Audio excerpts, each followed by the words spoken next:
I'm Sharon Bill. Welcome to my Music Theory Tuition series where I work with you step by step through the ABRSM Discovering Music Theory grades.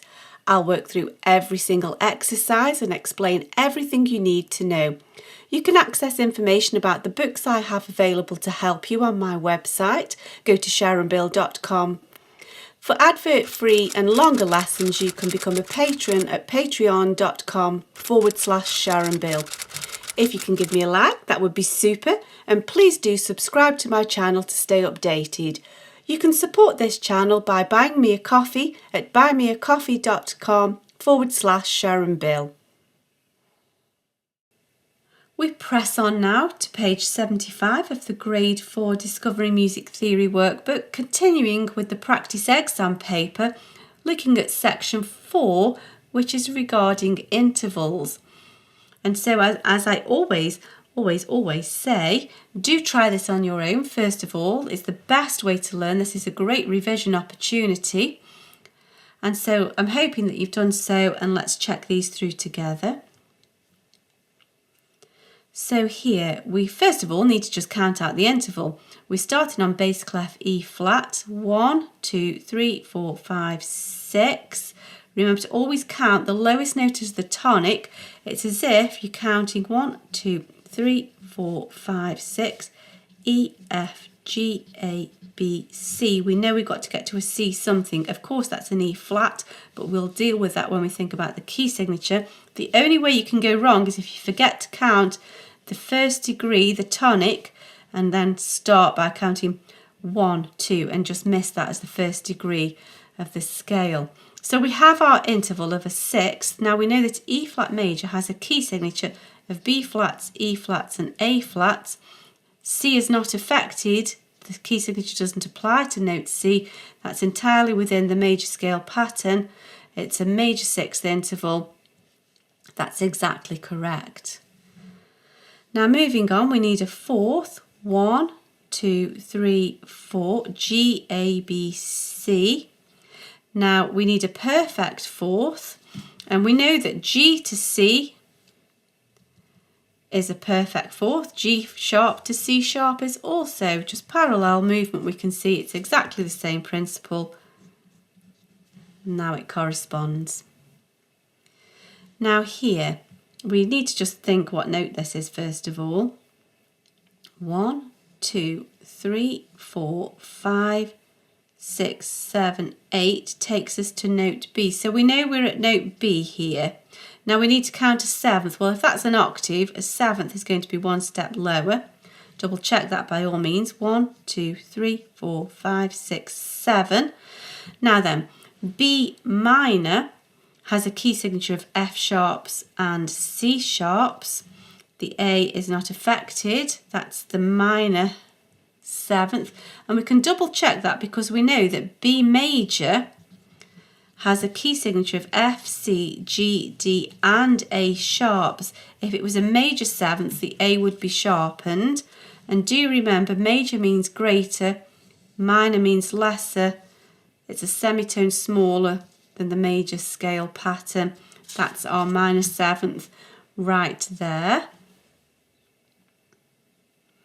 Let's continue on. So here we have a B. We need a third of some sort. So 1, 2, 3 takes us to D, B, C, D. And again, we've already discussed that B minor has a key signature of F sharps and C sharps. D is not affected by that. That's the minor third. If it was in the major scale, it would need to be D sharp. And if we see, B to D sharp is major greater than B to D natural minor. So that is exactly what we need there. Now here we need a seventh of some sort. So 1, 2, 3, 4, 5, 6, 7 takes us to B. Now there are different ways we could think about this. We know that C sharp minor has a key signature of F, C, G, D sharps, and so that would be exactly what we need for the minor seventh, but we need it to be major, and the seventh degree of the scale can be raised and then that makes it a major interval, that's B sharp. Alternatively, you could think, well, C to B is a major seventh, and therefore C sharp to B sharp is also a major seventh. Just look at the parallel movement from a key that you're perhaps more familiar with.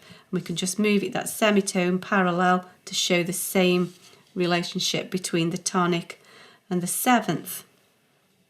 Now we need a fifth of some sort here.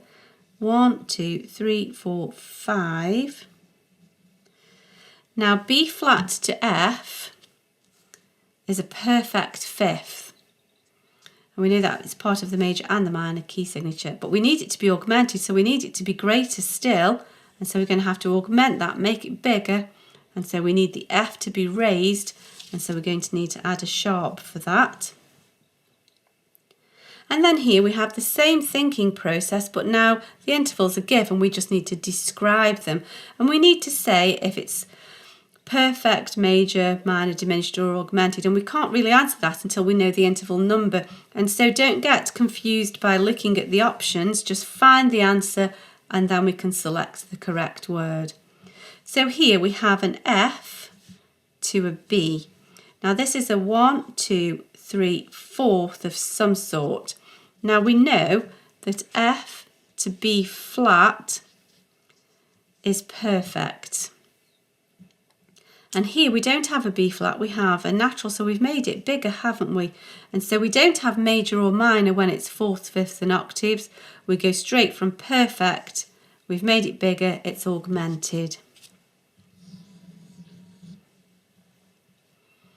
Now here we're counting from a B sharp to an E. That's a 1, 2, 3, 4th of some sort. Now, B to E, 1, 2, 3, 4 is a perfect fourth. However, the bottom note has been raised, and so that's going to make it smaller, and so we've actually diminished that interval, haven't we? So that's a diminished interval.